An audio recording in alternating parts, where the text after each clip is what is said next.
Thanks for tuning in to this Multiplication Minute. In the Upper Midwest Conference, we want to see disciples make disciples and churches plant churches, which in our conference means every church plants. There are many barriers in our churches that must be broken down in order for our churches to multiply.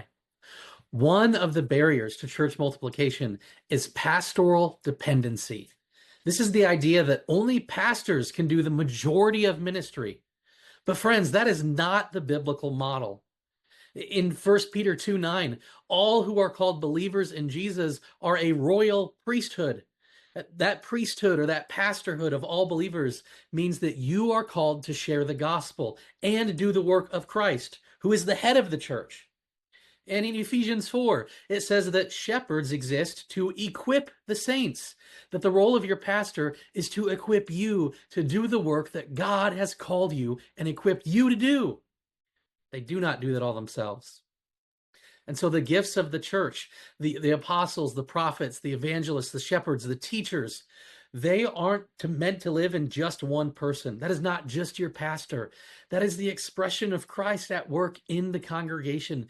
This is the body of Christ, equipping others to do the work that God has called us to do. If we are going to see every church participating in church planting by 2030, meaning that you are resourcing it, you are praying for it, you are helping fuel churches planting churches, then we need to shift from this consumer church culture to missional discipleship, where every church, no matter the size, is creating disciples who create disciples who create disciples, where everyone in our local church has a role that they are being equipped to lead, to serve, and to multiply. Friends, the mission is too big for one person. The whole church must rise and answer the call. And yes, that means you.